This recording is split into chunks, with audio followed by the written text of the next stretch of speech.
सकाळच्या घाईमध्ये मुलांचा डब्बा बनवायचा आणि खास करून त्यांच्या आवडीचं जे बनवायचं असतं ते खूप मोठं टेन्शन असतं आणि त्यांच्या आवडीचं बनवलं तरी त्यातून भरपूर पौष्टिक भाज्या जातील ह्याची काळजी घ्यावी लागते आणि म्हणूनच मी आज झटपट फ्राईड राईस बनवले. त्यासाठी लहान मुलांच्या आवडीच्या ज्या काही भाज्या असतील त्या थोड्या जास्त प्रमाणात घ्यायच्या आणि बाकीच्या भाज्या अगदी थोड्या थोड्या प्रमाणात घ्यायच्या.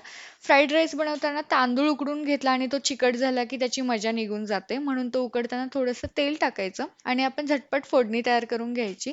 तर त्यासाठी थोडंसं तेल, आलं आणि लसूण बारीक चिरून टाकायचं. त्याच्यानंतर तुमच्याकडे ज्या काही भाज्या असतील त्या याच्यामध्ये टाकून घ्यायच्या.